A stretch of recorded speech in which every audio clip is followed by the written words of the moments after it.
Organic search, it's a great way to get customers to your e-commerce site, but constantly changing, constantly evolving, and extremely challenging. So let's talk about it. Hi, I'm Daniel Burstein, Director of Editorial Content at Marketing Sherpa. We're here at the Marketing Sherpa Media Center at IRCE. I'm joined now by Pete Prestopino, Editor-in-Chief of Website Magazine. Thanks for joining us, Pete. Thank you, Daniel. So as we're talking about Website Magazine, great industry print publication, 10 years now. Congratulations. Thank you very much. It's been a great ride. We've been fortunate enough to help a lot of people in their path to web success, and we have a long future ahead of us, I hope. I hope so. So what's changed over the last 10 years? I'm confident to say that everything has changed. It's really become a lot faster.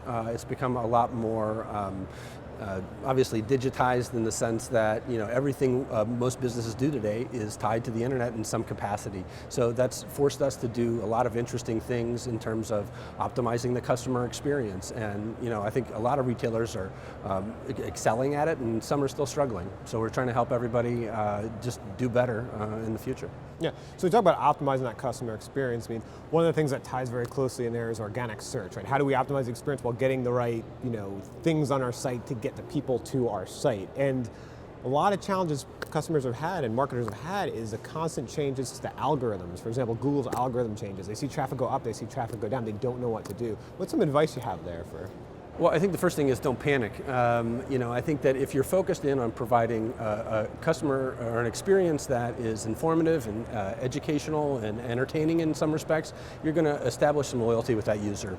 And by doing that, you're able to gather some data. And once you have that data, you're able to change the marketing approach that you have, maybe adjust your strategy a little bit, and focus in on really what's moving the needle. If you don't look at your data, you don't look at the analytics, you have no idea what's generating conversions or causing cart abandonment. So you really have to dig in and understand, look at all this data and figure out, gather some insights on what's moving that needle. And if you don't do it, I think it's really hard to do anything. It's hard to optimize content for organic search. It's hard to know what to advertise on. It's hard to generate a conversion. So you really have to start with the data, dig into your analytics system and try to gather some useful insights from it. Now, so the major search engines have made that more challenging because they haven't been passing the keywords as much. So it's harder to know what to look for in our data. What would you suggest? You look at the behavioral activity of that individual user on the site. So I think that's what a lot of the personalization tools and technologies that are afforded to us today provide, is that they provide us an opportunity to collect some data while users are on site. And the activity that happens on site is sometimes more meaningful than what happens on a search engine. Search is intent driven, and that's really, really important, but only on a very broad scale. Once they get to your site, anything's possible. So, engagement is somewhat of a buzzword still, but if you're able to capture some data based on the activity of a user while they're on your site, I think the possibilities are endless. And you're able to customize an experience that really compels them to not only engage you with a purchase, but kind of continue. A retailer is able to gain some loyalty with that user and market to them over time, and that just results in repeat conversions. And I think that's what retailers are most interested in. They're not interested in a one-off sale, they're interested in the genuine connection with the customer. Yeah, a stronger lifetime value of that customer. Absolutely. I think that it costs a lot of money to acquire a customer. So you really have to make the most of the interactions that happen on your site. And one of the things you can do is capture the click path of a user. You can look at their past purchase history. There's lots of things that you can do that really can inform your marketing in the future. And I think that that's the trend that we're starting to see, and that we expect it to continue in the next couple of years.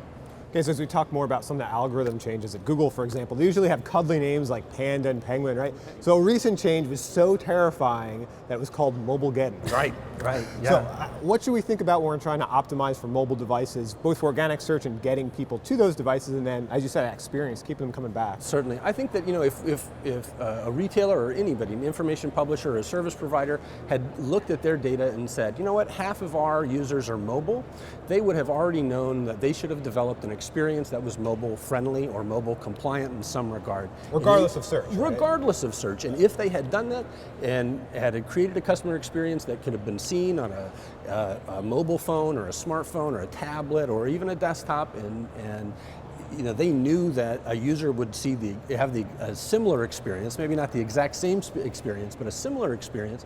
They would be really, they would have the understanding that they would have the ability to market to that same user regardless of the device. And Google is a very powerful force in our industry, but just because they changed the algorithm to be more friendly to sites that are mobile doesn't mean that you shouldn't have done that long ago, because your users years ago were already using mobile devices. So if you had really listened to your users and not necessarily Google, you would be on a fast track to success today and farther into the future. So really, if you focus in on that user, you're never going to go wrong, regardless of what Google does. And so when we're talking about organic search, another important topic for retailers especially is local search. Any advice around local search? Well, again, that mobile piece is really important, but I think that what we're hearing from local merchants is they really have to start using structured data for stores, for lots of things. That's a really key component to this. But advertising is obviously provides a lot of support.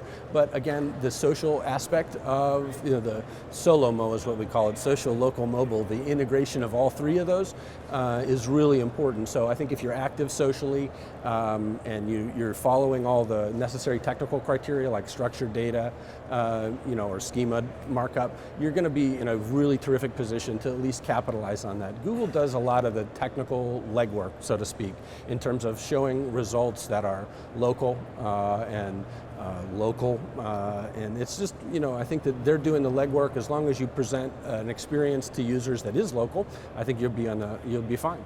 Well, and they're doing that because they're trying to personalize that experience too. They're trying to know more about the user. Most of us are logged in, right? So they know where we're at, that we have our mobile device, it is location aware, right? So they're able to serve us results that are local. So, and you can define it within Google itself, with your My Business places, Google Places and so forth. There are ways to provide that, or provide some cues to Google about that, your location, your business's location, or if you have multiple places, the multiple locations that you have, and they'll do the legwork. I just think you have to make that effort to, to show where you're from. So when we talk about all these algorithm changes, these kind of scary algorithm changes, when we talk about schema data, it can be very difficult for marketers to manage their website with this. Do you have any advice for marketers and for e-commerce sites in choosing an SEO agency?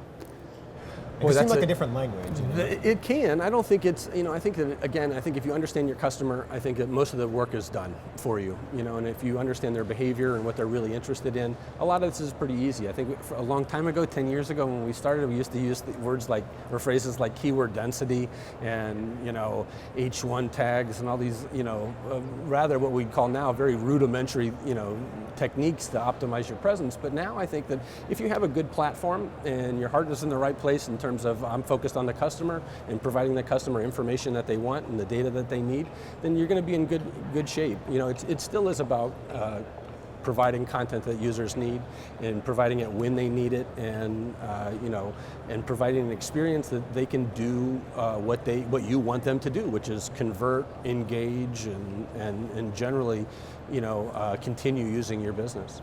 Well, that's some of my favorite SEO advice I've heard. Make sure your heart's in the right place and you're serving your customer. There you go. That's right. Thank you, Pete. And thank you for watching. You can see many more marketing tips and tactics, marketing case studies, and marketing industry data at marketingsherpa.com.